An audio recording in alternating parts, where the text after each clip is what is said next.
قتل کرنے والے تھے، جو حضرت کو شہید کرنے والے تھے، وہ یقیناً اپنے آپ کو مسلمان کہتے تھے۔ تو یہاں پر اہل بیت پر پہلے جنگ، چونکہ اس دور میں کچھ ایسے لوگ بھی موجود تھے کہ جنہوں نے خود رسول اللہ سے سنا تھا کہ حسین مجھ سے اور میں حسین سے ہوں، اس قسم کے احادیث، اور پھر یہ بھی فرمایا تھا کہ امام حسین علیہ السلام اور امام حسن علیہ السلام، حسنین سلام اللہ علیہما، یہ جنت کے سردار ہے۔ تو اس کے بعد جو شہادت واقعہ ہوئی ہے، تو ایک دفعہ اہل بیت کے خون کو یعنی اہل بیت کو قتل کرنے کا ایک سلسلہ یہ عامیت اختیار کر گئی۔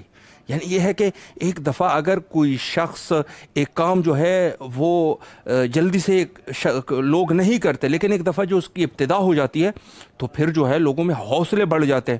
تو اہل بیت کے دشمنوں کا حوصلہ یہاں کھلے عام بڑھ چکا تھا، اور امام سجاد علیہ السلام کا دور دقیقاً حضرت سید الشہداء علیہ السلام کے بعد ہے، اور اسی امام کی امامت کے دوران ہی واقعہ حرا کا پیش آنا، اور اس کے بعد یزید کی حکومت ہے، بنی امیہ عروج پر ہے۔ بنی امیہ جو ظالم تھے، ظالم تر ہو گئے۔ یعنی اس دور میں کس طریقے سے اگر امام نہ ہوتے تو کس طریقے سے اپنے اہل بیت کے میسج کو، اور وہ جو حق دین ہے، چونکہ یہ تو بھٹکے ہوئے لوگ تھے، یزید جیسا آدمی جہاں پر صاف الفاظ میں اس نے کہہ دیا تھا کہ نہ تو کوئی قرآن نازل ہوا ہے، اور نہ ہی عرض کروں آپ کی خدمت میں کہ نہ کوئی وحی نازل ہوئی ہے۔ تو اس قسم کا شخص جو کہ بظاہر اپنے کفر اور شرک کا اعلان کر چکا تھا، اور لوگ اس کے بیعت کر چکے تھے۔ بیعت کا معنی کیا ہوتا ہے؟ بیعت کا معنی یہ ہے کہ ہم آپ کے اوپر ہماری سب چیزیں جو ہے وہ قربان ہے، آپ جو کہیں گے وہ ہم کریں گے۔ تو یہاں پر اس جیسا مشرک، کافر، فاسد اور پلید جو کہ بنی امیہ میں یزید جیسا شخص جو ہے اٹھ کے صاف الفاظ میں قرآن کو جھٹلاتا ہے، رسول اللہ کے فرمان کو جھٹلاتا ہے، اور کفر کا اعلان کر دیتا ہے۔ کفر کا اعلان اور نازیبا الفاظ جو انہوں نے رسول اللہ کی گستاخی میں کہہ دیے، تو یہاں پر لوگ جو ہے ان کے بیعت کرنے والے لوگ ہیں۔ اب یہاں پر امام سجاد علیہ السلام کا دور نہایت ہی سخت دور ہے۔ تو حضرت جو ہے غلاموں کو خریدنے کا سلسلہ فرماتے تھے، یعنی غلام خریدتے تھے اور سال کے بعد ان غلاموں کو تربیت کر کے آزاد کیا جاتا تھا، اور مختلف جگہوں پر ان کو بھیجا جاتا تھا جہاں اہل بیت کے مذہب حقہ کا اور خود شہادت حضرت ابی عبداللہ الحسین علیہ السلام کہ یہ میسج جو ہے لوگ ان تک پہنچا دے۔ اور اس طریقے سے امام نے ایک سیاسی طریقے سے اور ایک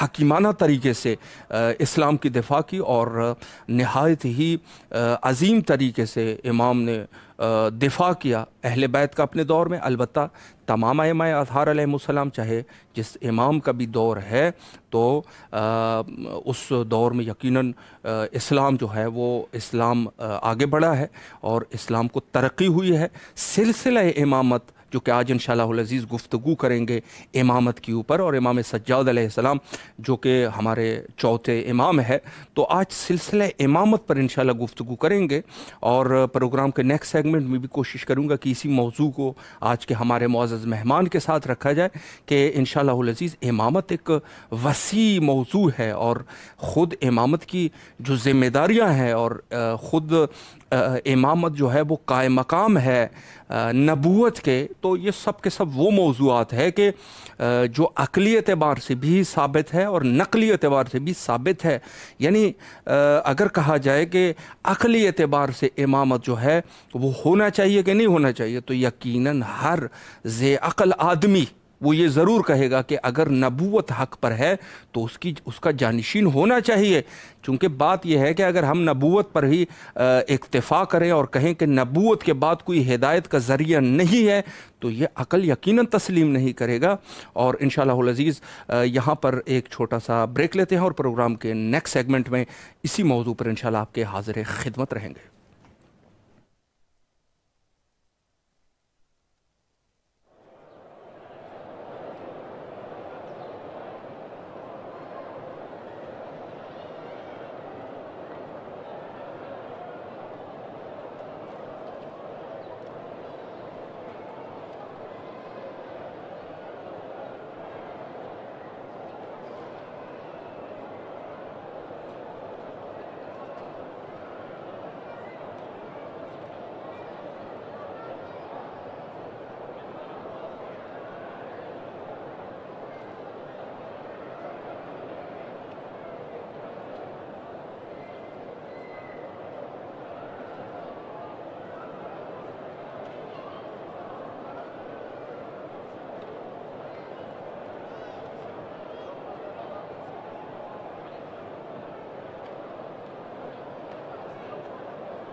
دوبارہ آپ کے حاضر خدمت ہے، اور آج کے ہمارے معزز مہمان حجت الاسلام المسلمین علی جناب مولانا سید اسد رضا رضوی صاحب قبلہ مشہد مقدس سے ہمارے ساتھ موجود ہیں۔ انشاءاللہ خوشبختانہ ہمارا رابطہ بھی ان سے قائم ہو چکا ہے۔ انشاءاللہ گفتگو کا سلسلہ آگے بڑھاتے ہیں اور امامت کے عنوان سے انشاءاللہ گفتگو کریں گے۔ السلام علیکم ورحمۃ اللہ وبرکاتہ۔ السلام علیکم ورحمۃ اللہ۔ قبلہ خیریت سے ہیں انشاءاللہ؟ طبیعت مزاج بخیر ہے؟ الحمدللہ الحمدللہ، سلامت رہے۔ سب سے پہلے تو آج کی مناسبت سے، چونکہ یہاں عراق میں کربلا مقدسہ میں آج 5 شعبان ہے، ولادت باسعادت حضرت امام سجاد علیہ السلام کے عنوان سے آپ کی خدمت میں تبریک عرض کرتے ہیں، اور امام حسین علیہ السلام ٹی وی کے تمام اراکین کی طرف سے تہہ دل سے آپ کے ممنون اور مشکور ہے کہ آپ نے اپنی قیمتی اوقات میں سے یہ وقت ہمیں عطیہ کیا اور خدمت کا یہ موقع ہمیں فراہم فرمایا۔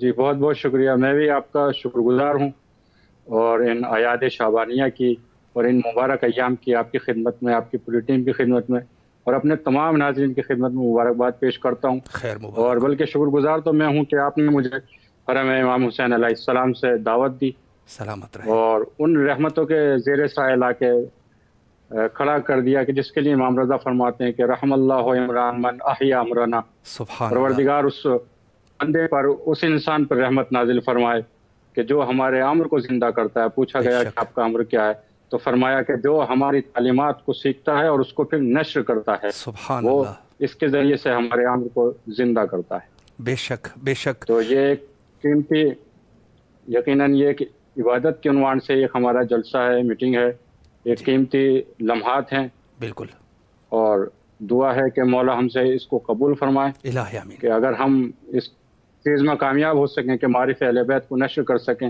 اس لیے کہ مولا رضا فرماتے ہیں کہ ان الناس لو علموا محاسن کلامنا لاتبعونا، اگر لوگوں کو ہمارے کلام کی اور ہماری بات کی گہرائی کا، گہرائی کا، خوبصورتی کا، جمال کا اندازہ ہو جائے تو یقیناً وہ ہماری پیروی کریں گے۔ تو ہم کوشاں ہیں کہ اس راہ میں اور اس خاطر کوئی قدم اٹھا سکیں، مولا کی بارگاہ میں وہ قبول ہو سکے انشاءاللہ انشاءاللہ۔ آپ کے شکر گزار ہیں، سلامت رہے قبلہ، آپ کی بزرگواری ہے۔ میں چونکہ پروگرام کے پہلے سیگمنٹ میں بھی آج چونکہ ولادت باسعادت حضرت امام سجاد علیہ السلام ہے، تو ایک سلسلہ امامت ہمارے پاس موجود ہے، اور یقیناً ہمارا عقیدہ ہے امامت، اور یہ بھی کہوں کہ اساس ہے عقیدہ امامت ہماری۔ تو میں آج اسی عنوان سے پہلا سوال آپ کے حاضر خدمت کرنا چاہوں گا کہ امامت کی کیا اہمیت ہے، اس پر اگر ایک وضاحت ہو جائے۔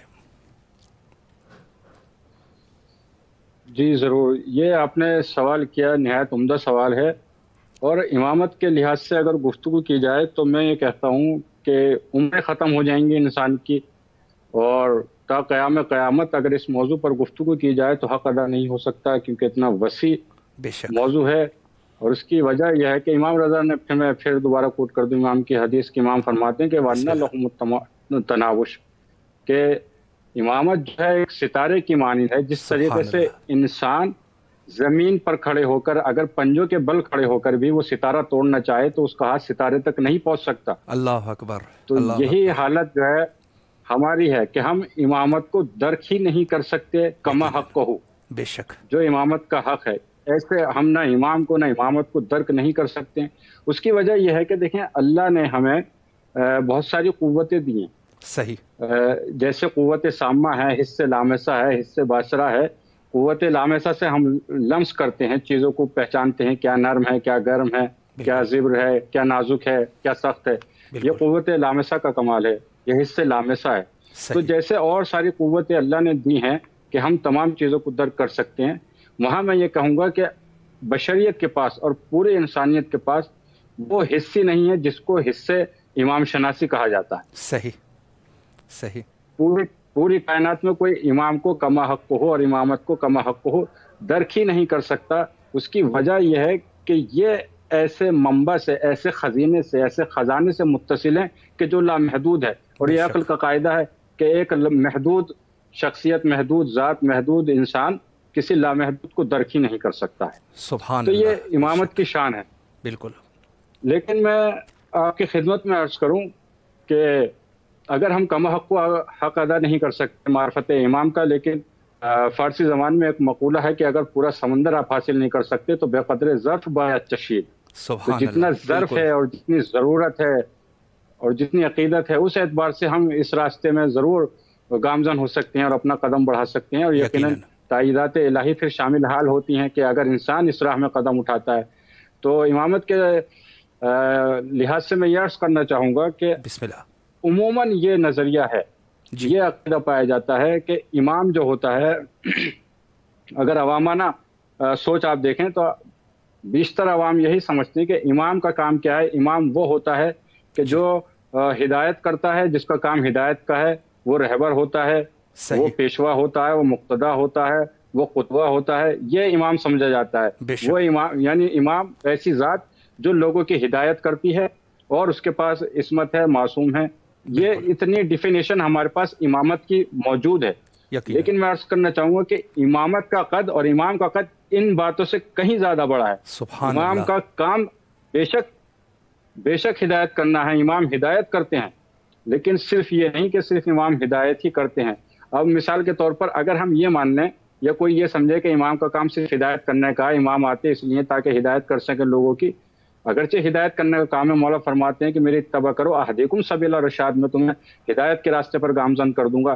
لیکن صرف ہدایت کام نہیں ہے. اگر آپ یہ دیکھیں کہ اگر آپ کہیں یا کوئی شخص یہ کہے کہ ہدایت کا مولا کا کام اور امام کا کام صرف یہ ہے کہ وہ ہدایت کریں گے، تو ایک اشکال ہے جو ہمیشہ بیگانوں کی طرف سے ہوتا آیا ہے کہ یہ ایام جو ہیں مخصوص ہیں، اعیاد شعبانیہ کے ایام چل رہے ہیں، ماہ شعبان ہے، مولا امام زمان کی ولادت جو ہے قریب ہے، بہت مولا کی آمد ہے.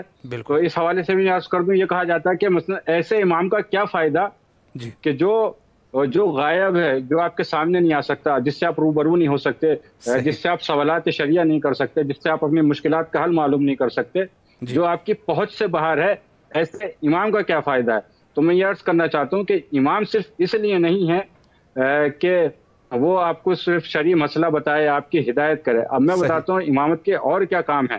یہ ہدایت کرنا تو امام کا صرف ایک مشغلہ، ایک کام ہے مولا کا. یہ صحیح. اب دیکھیں کہ ہمارے ائمہ کے پاس جتنے بھی امام ہیں ان کے پاس ولایت تکوینی ہوتی ہے. سبحان اللہ. صرف ولایت تشریع نہیں ہے، ولایت تکوینی ہوتی ہے. اور جب یہ کہا جاتا ہے ولایت تکوینی تو عام طور سے لوگ یہ سمجھتے ہیں، حتیٰ بعض خواص بھی یہ سمجھتے ہیں کہ ولایت تکوینی کا مطلب یہ ہے کہ تکوین کے اور جو تکوینیات ہیں ان کے اندر دخل و تصرف کا حق ہے اور اس کی قدرت ہے.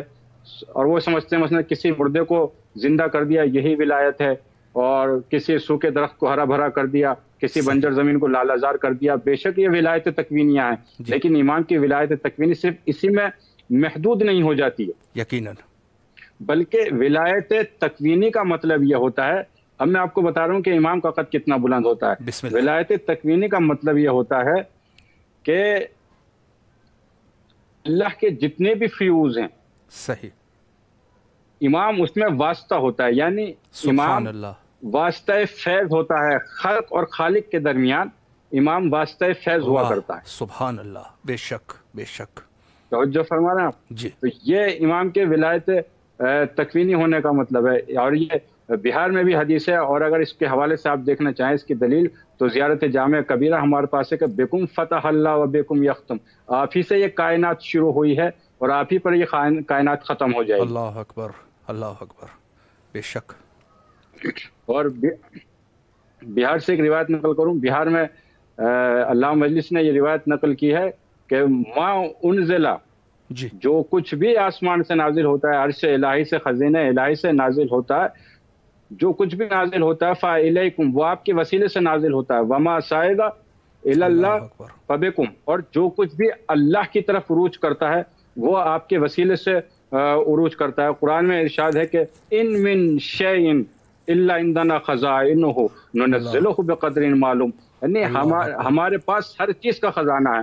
آپ دیکھیں زمین میں جتنے بھی خزانے ہیں، رزق ہے، ہوا ہے، پانی ہے، سورج ہے، سمندر ہے، چاند ہے، دریا ہے، اس کی روانی ہے، تلاتم ہے، پھول ہے، پھول میں خوشبو ہے، ہواؤں کی سنک ہے. جو بھی کچھ کائنات میں، صرف اس دنیا کی بات نہیں کر رہا، پوری کائنات میں، پورے عالم میں جو بھی کچھ ہے وہ اللہ کے خزانے سے نازل ہوتا ہے. وہ وجود جو آتا ہے یا وہ کچھ کمال جو آتا ہے وہ اللہ کے خزانے سے آتا ہے، بے شک۔ لیکن وہ آتا کس طریقے سے کہ ما انزل فَإِلَيْكُمْ، وہ آپ کے ذریعے سے نازل ہوتا ہے، یعنی سبحان آئمہ کے اللہ۔ ذریعے سے نازل ہوتا ہے، اور واہ، یہی وجہ ہے۔ بے تو شک۔ آپ دیکھیں جب نزول کی یہ حالت ہے، نزول کی یہ کیفیت ہے کہ جو اوپر سے چیز نیچے آ رہی ہے، تنزل کر رہی ہے، تو اس میں امام کے واسطے کی ضرورت پڑتی ہے۔ تو جب یہاں سے کوئی چیز اوپر جائے گی کہ الہ یصعد کلمۃ الطیب والعمل الصالح یرفعہ، جب ہم کوئی نیک عمل انجام دیتے ہیں تو وہ بھی امام کے واسطے سے ہی اوپر جاتا ہے، بے اس سے شک۔ پہلے کہ وہ فرشتوں کے ہاتھ میں جائے، اس سے پہلے کہ وہ اللہ تک پہنچے، وہ پہلے امام تک نام اعمال ہمارا پہنچتا ہے۔ سبحان اللہ، اور سبحان اللہ۔ یہی وجہ ہے کہ شاید قرآن کہتا ہے کہ قُلْ اعْمَلُوا فَسَيَرَى اللَّهُ عَمَلَهُ وَرَسُولُهُ، یہ اللہ آپ کے عمل کو دیکھتا ہے اور رسول دیکھتے ہیں، والمومنون، اور اللہ، مومنون عمل دیکھ رہے ہیں۔ عمل تو اسی لیے پہلے دیکھ رہے ہیں، اس لیے کہ جو کچھ جائے گا وہ امام کے واسطے سے جائے گا۔ بے شک، بے شک۔ تو ہمارا نام اعمال جو ہے پہلے امام کے پاس پیش ہوگا، پھر اس کے بعد وہ اللہ کے پاس جاتا ہے۔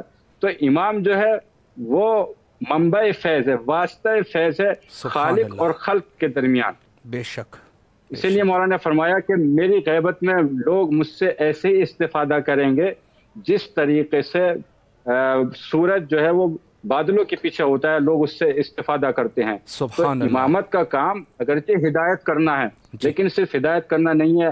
آپ کوئی اگر اعتراض کرے تو میں یہی جواب دے سکتا ہوں کہ آپ کی سانسیں چل رہی ہیں، یہ مرہون منت امام ہے، یہ کیا کم ہے امام کی برکت کہ آپ کی سانسیں امام کی وجہ سے چل رہی ہیں؟ اس لیے کہ جو بھی فیض الہی ہے، جو بھی رحمت الہی ہے، وہ امام کے واسطے سے آئے گی۔ اگر امام نہیں ہوگا تو یہ کائنات ختم ہو جائے گی۔ بے شک، بے شک۔ تو یہ ہم امام کے شان میں عرض کر سکتے ہیں، یہ امامت کا مرحلہ ہے، یہ امامت کی فضیلت ہے۔ منصب الہی میں سب سے اعلیٰ عرفہ اور بلند مرتبہ امامت ہے۔ بے شک قبلہ، بہت ہی خوبصورت طریقے سے آپ نے عقلی اور نقلی دلائل سے امامت کی فضیلت بیان فرمائی۔ یہاں پر میں ایک سوال مزید کرنا چاہوں گا جو کہ کافی میں سمجھتا ہوں کہ کافی مہم سوال ہے، کہ جیسے ہمارے پاس ایک نظریہ امامت ہے، تو دوسرے جو اسلامی فرق ہے وہاں پر اس کے مقابلے میں ایک نظریہ ہے، نظریہ خلافت، جو کہ یقیناً ثقیفہ سے شروع ہوا یہ سلسلہ اور یہ سلسلہ آگے تک گیا۔ تو میں یہاں پر یہی سوال کرنا چاہوں گا کہ یہ امامت اور خلافت میں کیا فرق ہے، یا یہ دونوں چیزیں جو ہے وہ ایک ہے؟ اس کے بارے میں بھی اگر آپ ایک روشنی فرمائیں۔ جی ضرور، میں نے ابھی امامت کے شان میں کچھ جملات کیے، کچھ عرائض پیش کیے آپ کی خدمت میں کہ امام کیا چیز ہوتا ہے اور امامت کسے کہتے ہیں۔ بے شک۔ تو یہ تو امامت ہے۔ جی دیکھیں خلافت کیا ہے اور امامت کیا ہے، اس میں بہت زیادہ گفتگو ہے، بہت زیادہ اختلاف ہے۔ یہ ایسا مسئلہ ہے کہ صدر اسلام سے لے کر آج تک اس پہ گفتگو ہو رہی ہیں، مناظرات ہو رہے ہیں، کتابیں لکھی جا رہی ہیں۔ جی تو میں آپ کی خدمت میں اس سوال کو اس طریقے سے ڈیفائن کروں کہ آپ دیکھیں کہ خلافت کیا ہے۔ صحیح۔ خلافت کے دو معنی ہیں، ایک تو وہ معنی ہے جو اہل سنت کے یہاں پائے جاتے ہیں۔ جی جی جی۔ خلافت کا ایک معنی وہ ہے جو اہل تشیع کے ہاں پایا جاتا ہے۔ صحیح، بالکل۔ اہل سنت کے ہاں معنی کیا ہے؟ اہل سنت یہ کہتے ہیں کہ جو بعد پیغمبر، اگرچہ خلیفہ جو ہے ایک بڑی اصطلاح ہے، لیکن چونکہ آپ کے سوال سے محسوس ہو رہا ہے کہ آپ اسی خلیفہ کی بات کر رہے ہیں جو بعد رسول ہوتی ہے، جی جی۔ تو بعد رسول کی جو بعد جو خلافت ہے اسی پہ اگر ہم گفتگو کریں تو اہل سنت کے ہاں نظریہ یہ ہے کہ بعد رسول مسلمین کسی کو اپنا ایک نائب بنا لیں، وہ ان کا خلیفہ ہوا کرتا ہے۔ جی یقیناً، جس پہ امت جمع ہو جائے اور کہے کہ ہم اس کو خلیفہ بنا رہے ہیں۔ تو اگر ہم پرانی روح سے دیکھیں اور تعلیمات اسلامی کی روح سے دیکھیں تو یہ تو خلیفہ ہے ہی نہیں۔ صحیح صحیح۔ اس کو تو ہم دینی اگر دائرے میں رہ کر بات کریں تو اس کو ہم خلیفہ ہی نہیں کہیں گے، اور اس کو ہم نہ خلیفۃ الرسول کہہ سکتے ہیں نہ خلیفۃ اللہ کہہ سکتے ہیں۔ جی بالکل، اس کی وجہ یہ ہے کہ میں مثال سے آپ کے خدمت میں بات عرض کر دوں، بسم اللہ، کہ خلیفہ جس کا ہوگا خلیفہ وہ بنائے گا۔ مثلا اللہ کہتا ہے انی جاعل فی الارض خلیفہ، سبحان اللہ، بہت بڑا جملہ ہے، میں خلیفہ بنانا چاہ رہا ہوں۔ جی، تو اللہ خلیفہ بنا رہا ہے تو خود اللہ بنائے گا نا۔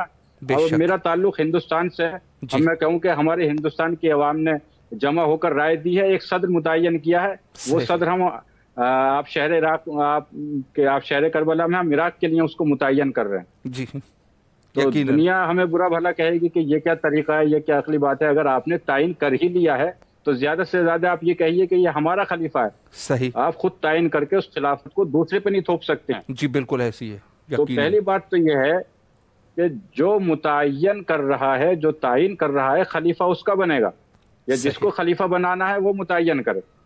تو اگر رسول کو خلیفہ بنانا ہے تو رسول متعین کریں گے، اور اللہ کو اپنا خلیفہ بنانا ہے تو اللہ اپنا خلیفے کو متعین کرے گا. بے شک بے شک. لیکن اگر کوئی عوام کے 10 12 20 50 ہزار لوگ بھی جمع ہو جائیں اور وہ متعین کر کے کہیں کہ یہ خلیفۃ اللہ ہیں، یہ خلیفۃ الرسول ہیں، تو یقیناً اس خلیفہ کو اعتبار نہیں مل سکتا قرآن و سنت کی روح سے. بے شک. تو بے اس شک. خلافت کو تو میں گفتگو ہی نہیں کرنا چاہتا، کیونکہ اس کی تو اعتبار ہی نہیں ہے، اس کی مشروعیت ہی نہیں ہے کہ جی. لوگ کسی کو متعین کر لیں پھر کہیں کہ یہ ہمارا خلیفہ ہے. صحیح. لیکن خلیفہ جو کما حق ہو، جو بے معنی حقیقی خلیفہ ہوتا ہے، جو قرآن کی روح سے خلیفہ ہوتا ہے اور جو قرآن کی روح سے امام ہوتا ہے، تو ہم اس کے بارے میں گفتگو کر سکتے ہیں کہ خلیفہ کیا ہے اور امام کیا ہے، خلافت کس کو کہتے ہیں اور امامت کس کو کہتے ہیں. جی. دونوں موضوعات قرآنی ہیں، دونوں اصطلاحیں قرآنی ہیں. قرآن نے امامت کا بھی ذکر کیا ہے، قرآن نے خلیفہ کا بھی ذکر کیا ہے. صحیح. تو ابھی میں نے آپ کی خدمت میں سورہ بقرہ سے آیت پیش کری، انی جاعل فی الارض خلیفہ، میں خلیفہ بنانے والا. تو جو اللہ خلیفہ بنا رہا ہے، وہاں جب اللہ نے خلافت کی بنیاد رکھی ہے، جی.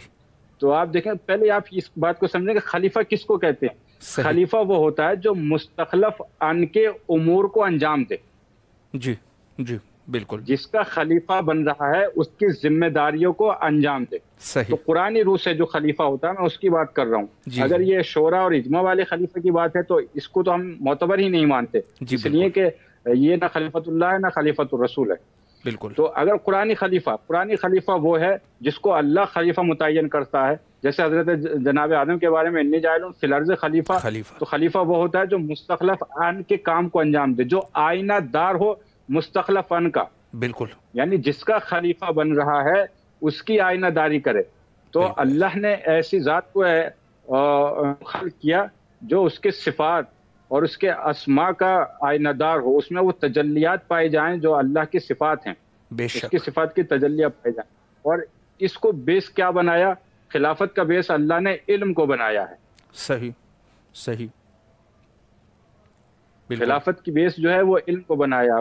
فرشتوں نے کہا تھا کہ اعتدل فیہا من یفسد فیہا ویسفک الدماء، ایسے کو خلیفہ بنائے گا جو خون ریزی کرے گا. تو جواب یہی تھا کہ وہ علم آدم الاسماء کلہا، اللہ نے تمام اسماء کا، تمام اپنے اسماء کا علم دے دیا آدم کو. اب آدم آئینہ دار ہیں، اب آدم کے اندر تجلیات اسماء و صفات الہی ہیں. تو اس علم کو، یعنی خدا کے تمام اسماء کے علم جس میں موجود ہوتا ہے، وہ خلیفۃ اللہ بنتا ہے. بے شک. سبحان اللہ. تو بعد رسول اگر خلیفۃ اللہ کی، بعد الرسول خلافت رسول کی بات کریں تو ہمارا عقیدہ یہ ہے کہ حتی رسول کو بھی یہ حق نہیں ہے کہ وہ اپنا جانشین متعین کر دیں. جی بالکل. بعد رسول کی جو خلیفہ بنے گا وہ اللہ کی طرف سے بنتا ہے، وہ وحی کے ذریعے سے بنتا ہے، وہ نص کے ذریعے سے بنتا ہے. تو یہ خلیفہ، تو خلیفہ بعد رسول وہ ہوگا جس میں اسماء و صفات الہی کی تجلیات پائی جا رہی ہوں، جس کے پاس اسماء الہی کا علم ہو. بے شک. وہ بعد رسول یہ خلیفہ ہوگا. لیکن امامت کیا ہے؟ امامت بھی ایک ایسی چیز ہے جس کے بارے میں قرآن نے صراحت کے ساتھ ذکر کیا. جناب ابراہیم کہا کہ انی جاعلک للناس اماما، اور قرآن نے جو معیار بتایا امامت کا، قرآن کہتا ہے وَجَعَلْنَاهُمْ أَئِمَّةً يَهْدُونَ بِأَمْرِنَا. سبحان اللہ. فرق دیکھ لیں آپ خلافت میں اور امامت میں. لیکن جو خلیفہ ہوتا ہے اس کے پاس علم تو ہے، وہ ہدایت کرنے کے لیے بھی آتا ہے، لیکن اس کی ہدایت الطریق ہوا کرتی ہے. صحیح. میں اپنے ناظرین کے لیے عرض کر دوں، ہدایت الطریق کا مطلب یہ ہے کہ راستہ دکھانا. مثلا میں انشاءاللہ کربلا آیا، میں نے پوچھا کہ حرم امام حسین کا راستہ کس طرف سے جاتا ہے، کیسے جانا ہے، تو آپ نے مجھے بتا دیا کہ فلاں چل رہا ہے، اس راستے سے کو جائیے گا، پھر دائیں ہاتھ مڑیے گا، بائیں ہاتھ مڑیے گا. یہ آپ نے میری ہدایت کی ہے، لیکن اس کو ہدایت الطریق کہتے ہیں. تو جو خلیفہ ہوتا ہے وہ ہدایت الطریق کیا کرتا ہے. جتنے بھی انبیاء وہ خلیفۃ اللہ ہیں، وہ اللہ کے خلیفہ ہیں. وہ آ کے بتاتے ہیں کیا خوب ہے، کیا بد ہے، کیا اچھا ہے، کیا برا ہے، کیا کرنا چاہیے، کیا نہیں کرنا چاہیے. یہ سب ہدایت الطریق ہیں. لیکن قرآن جو امام کے لیے فرماتا ہے، وہ کہتا ہے کہ امام جب ہدایت کرتا ہے تو وہ اصال الی المطلوب کرتا ہے. یعنی آپ مجھے راستہ نہیں بتا رہے ہیں، آپ میرا ہاتھ پکڑتے ہیں اور صحن حرم امام حسین میں لے جا کر کھڑا کر دیتے ہیں. اس کو کہتے ہیں اصال الی المطلوب. بہت خوبصورت تعبیر ہے ماشاءاللہ. نے کہا قرآن کہتا ہے یہدونا بامرنا. امام کی ڈیفینیشن یہ ہے کہ یہدونا بامرنا، ہمارے امر سے ہدایت کرتے ہیں. جی. اب انبیاء بھی ہدایت کرتے ہیں، دیگر خلفائے الہی بھی ہدایت کرتے ہیں، لیکن ان کی ہدایت امر الہی نہیں ہوتی ہے. امر الہی میں آپ کو یہ اشکال نہ ہو جائے، اس کی وضاحت کر دوں. امر الہی کیا ہے؟ یہ نہیں کہا کہ یہدونا بالامر، امر سے ہدایت کرتے، نہیں، یہدونا بامرنا. ہمارا اللہ کہہ رہا ہے ہمارے امر سے ہدایت کرتے ہیں. سبحان اللہ. اللہ کا امر کیا ہے؟ سورہ یاسین میں اس کی وضاحت کی گئی کہ انما امرہ اذا اراد شیئا ان یقول له کن فیکون. واہ سبحان اللہ. بے شک امر الہی یہ ہے کہ جب وہ ارادہ کیا جاتا ہے تو وہ چیز متحقق ہو جاتی ہے. یقیناً. تو امام جب ہدایت کرتا ہے تو امام صرف ہدایت الطریق نہیں کرتا ہے، بلکہ امام اصال الی المطلوب کرتا ہے. امام ارادہ کرے اگر کسی کی ہدایت کرنے کا تو وہ فوراً شخص ہدایت پا جاتا ہے. بے شک بے شک. قبلہ بہت ہی خوبصورت گفتگو آپ نے فرمائی. اگر کچھ اور آپ اس میں بڑھانا چاہتے ہیں تو بسم اللہ کیجیے. بس مجھے ڈر ہے ٹائم زیادہ نہ ہو جائے. میں یہی عرض کرنا چاہوں گا کہ یہی فرق ہے امامت میں اور خلافت میں. البتہ ایسا ہو سکتا ہے، یقیناً ایسا ہوتا ہے کہ ایک شخص ایک ہی وقت میں امام بھی ہو اور خلیفہ بھی ہو. بے شک. جی. اس لیے کہ خلیفہ وہ ہے جس کے پاس اسماء و صفات الہی کا علم ہے، جس کے اندر تجلیات الہی ہیں، وہ خلیفہ ہے. اور امام کی تعریف میں نے آپ کے سامنے بیان کی کہ امام وہ ہوتا ہے کہ یہدونا بے امرنا. تو ایک ہی وقت میں ایسا ہو سکتا ہے ایک ذات ایسی ہو جو ہدایت بالامر بھی کرے اور اس کے اندر صفات اور اسماء الہی کی تجلیات بھی پائی جائیں. جیسے ہمارے ائمہ کے درمیان ہمارے ائمہ ایک ہی وقت میں خلیفہ بھی ہیں، خلیفۃ اللہ بھی ہیں، خلیفۃ الرسول بھی ہیں اور امام بھی ہیں. اس لیے کہ خلیفہ میں بھی پھر درجات ہیں. حضرت آدم بھی خلیفہ ہیں، نوح بھی خلیفہ ہیں، حضرت موسیٰ بھی خلیفہ ہیں اور ہمارے ائمہ بھی خلیفہ ہیں. لیکن ان میں پھر درجات پائے جاتے ہیں. تلک الرسل فضلنا بعضهم علی بعض. تو جو اس اسماء و صفات کے آخری مرحلے پر ہوتا ہے، جس کے پاس تمام ممکنہ اسماء و صفات کا علم ہو سکتا ہے، اس کو امام کہتے ہیں. اور جس کے پاس کم علم ہوتا ہے وہ کوئی نبی بنتا ہے، کوئی رسول بنتا ہے ان میں سے. بے شک. تو یہ امامت ہے اور یہی خلافت. بے شک. بہت خوبصورت گفتگو آپ نے فرمائی. ناظرین نے اس چیز کو درک کیا ہوگا. جی انشاءاللہ العزیز پھر بھی کسی جلسے میں انشاءاللہ العزیز آپ کے حاضر خدمت رہیں گے اور نہایت ہی مہم موضوع ہے.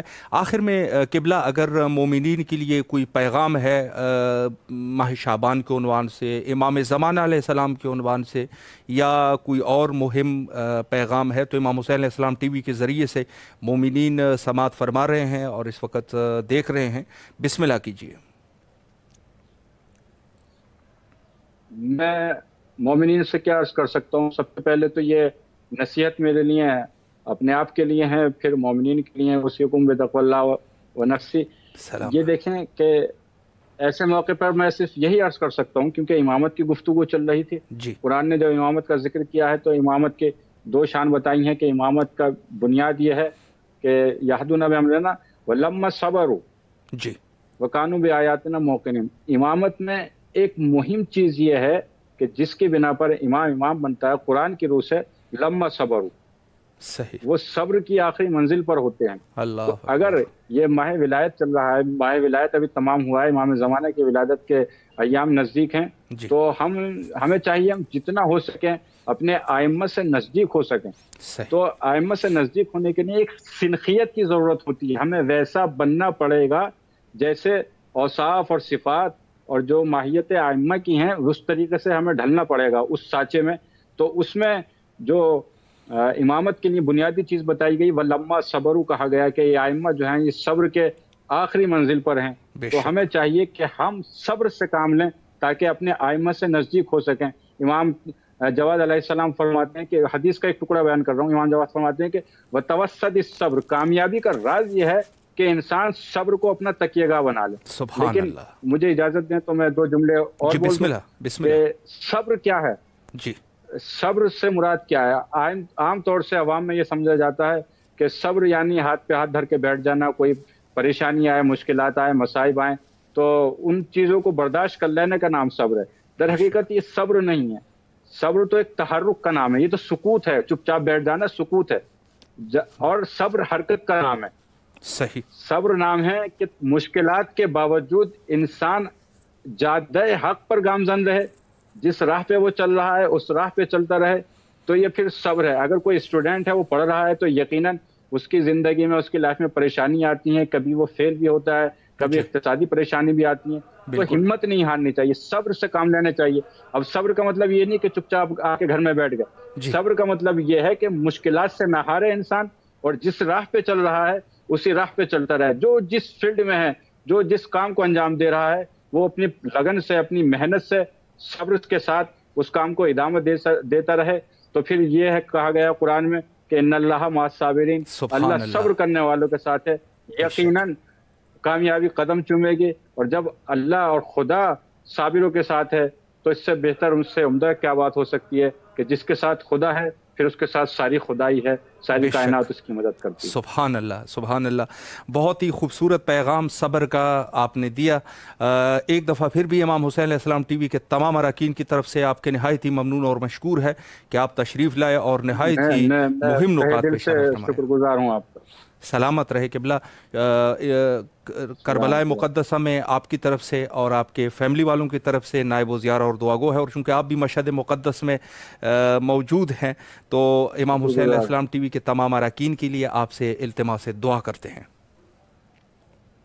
التماس دعا. مومنین سے بھی گزارش ہے کہ ہمارے حق میں ہمیشہ دعا میں ہمیں یاد رکھیں. السلام علیکم ورحمۃ اللہ. فی امان اللہ. خدا حافظ. خدا حافظ. جی یہ تھے ہمارے ساتھ حجت الاسلام المسلمین علی جناب مولانا سید اسد رضا رضوی صاحب قبلہ. نہایت ہی خوبصورت گفتگو اور نہایت ہی پرمغز اور نہایت ہی مدلل گفتگو انہوں نے فرمائی. اور یقیناً ایسی ہی علماء کی ضرورت ہے کہ مذہب کی دفاع کریں. اور مذہب کی دفاع کے لیے ظاہر ہے عرض کروں کہ پڑھنے لکھنے کی بھی ضرورت ہے.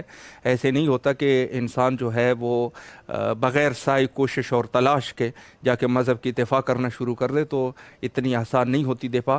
اور دفاع کے لیے ضروری ہے کہ انسان کے اندر صلاحیت بھی ہو. انہوں نے بڑا ایک خوبصورت پیغام دیا اور وہ انہوں نے صبر کا پیغام دیا. یقیناً امام زمانہ علیہ السلام کے ظہور کے لیے بھی معصومین نے جو فرمایا کہ صبر کے ساتھ ظہور امام زمانہ علیہ السلام کا انتظار کرتے رہے.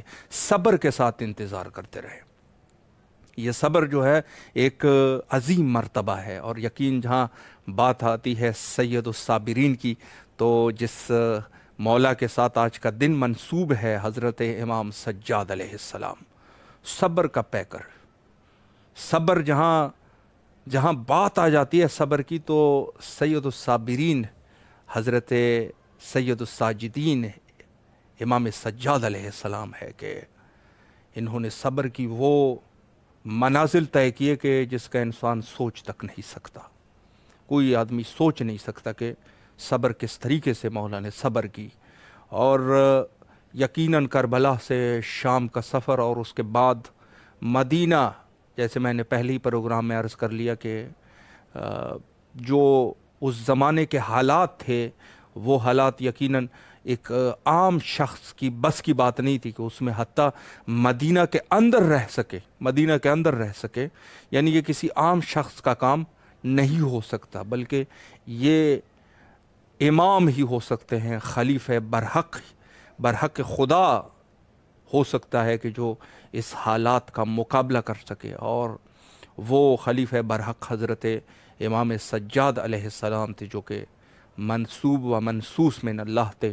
ان کی امامت جو ہے وہ منصوب اور منصوص من اللہ تھی. تو یہ مقام صبر ہے. اور صبر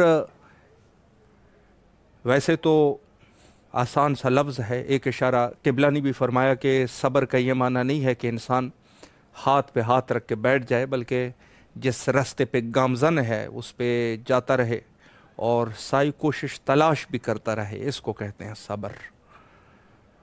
فرمایا کہ وَبَشِّرِ الصَّابِرِينَ الَّذِينَ إِذَا أَصَابَتْهُم مُّصِيبَةٌ قَالُوا إِنَّا لِلَّهِ وَإِنَّا إِلَيْهِ رَاجِعُونَ، بشارت دو صبر کرنے والوں کو، وہ جو صبر کرتے ہیں ان کو بشارت دو، جو جب ان کے اوپر کوئی مصیبت اور سختی آتی ہے تو وہ کہتے ہیں اِنَّا لِلَّهِ وَإِنَّا إِلَيْهِ رَاجِعُونَ، بے شک ہم خدا کی طرف سے ہی آئے ہیں اور خدا کی طرف ہی پلٹ کے جائیں گے۔ ہم اگر اپنے گریبان میں جھانک کے دیکھ لے تو یقیناً بڑا مشکل ہوتا ہے کہ جب ہماری اوپر کوئی مشکل آتی ہے تو ہماری کیا حالت ہو جاتی ہے، کیا ہو جاتا ہے۔ ہم لوگ جو ہے نعمات الہیہ کو فراموش کر دیتے ہیں، نعوذ باللہ، ہم سب چیزوں کو بھول جاتے ہیں، ہماری توجہ وہیں پہ رہتی ہے، اور جہاں ہمارے ائمہ اطہار علیہ السلام کا سوال ہے اور مخصوصاً حضرت سید الساجدین اصبر الصابرین امام سجاد علیہ السلام، تو یقیناً انسان حیران ہو جاتا ہے کہ کربلا میں سب شہادت امام کے سامنے واقعہ ہوئی اور ان کو دفن کرنے والی بھی امام تھے، سارا کچھ امام کے سامنے ہوا، اور حتیٰ کربلا سے شام تک جو مظالم ہوئے ہیں جن کی داستان مقاتل میں لکھی ہے، تمام کے تمام حضرت امام سجاد علیہ السلام کے سامنے ہوئی، اور اس کے بعد جب واپس مدینہ آئے ہیں تو کیا حالات ہے۔ روایت میں لکھتے ہیں کہ 40 سال تک حضرت روتے رہے اور اپنے والد گرامی حضرت سید شہداء علیہ السلام کے غم میں روتے رہے، اور یہ سلسلہ جہاں زیارت ناہیہ میں عجیب جملے امام زمان علیہ السلام امام سجاد علیہ السلام کے لیے کہتے ہیں، ضرور مطالعہ کریں، اور انشاءاللہ العزیز ان مبارک ایام میں حجت خدا کے ظہور کے لیے کثرت سے دعا کیا کیجیے، مخصوصاً آج کے دن، اور یقیناً ظہور ہی تمام مشکلات کا حل ہے، اور ظہور کے علاوہ اور کچھ نہیں ہو سکتا۔ بین الحرمین ہم بھی تمام مومنین کی نیابت میں حجت خدا کے ظہور کے لیے دعا کرتے ہیں، اللہم عجل لولیک الفرج۔